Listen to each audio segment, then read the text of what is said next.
Following several years of flooding challenges, Tanzania's government is set to launch a new project which is expected to help minimize the severe effects of floods in the East African nation.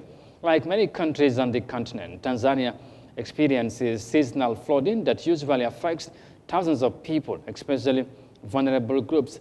Now, according to the World Bank, flooding in the country's capital is heavily linked to the informal settlements in the city.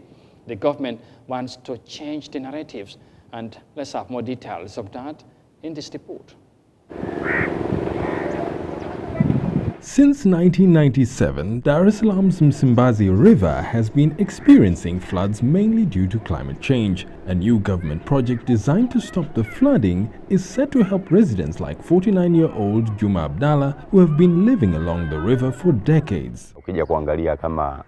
Many people have lost houses here, their property gone because of the floods. But if the river was walled and a bit deeper, perhaps we would not be affected as much.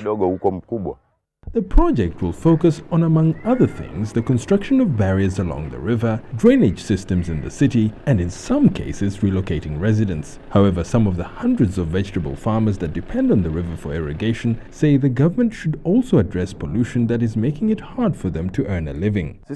We found this river basin clean, and we've been farming here for years, and other agricultural organizations have been doing so before. Factories were constructed, but now these factories are the ones causing dirty water to flow, and the problem is that many people use this water. The World Bank argues that flooding in Dar es Salaam is partly caused by the city's many informal settlements. Through the project, the government wants to transform the city's flood-prone area into a vibrant green space, commercial and residential area that will benefit all residents of Dar es Salaam.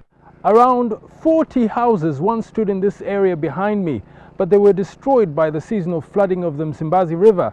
Residents here are hoping that swift action by the government will save their homes and offer them peace of mind. A timeline for the project's implementation is yet to be shared, but the Tanzanian government believes that by improving infrastructure and service provision, settlements in Dar es Salaam will be less affected by climate-related hazards and its residents more productive.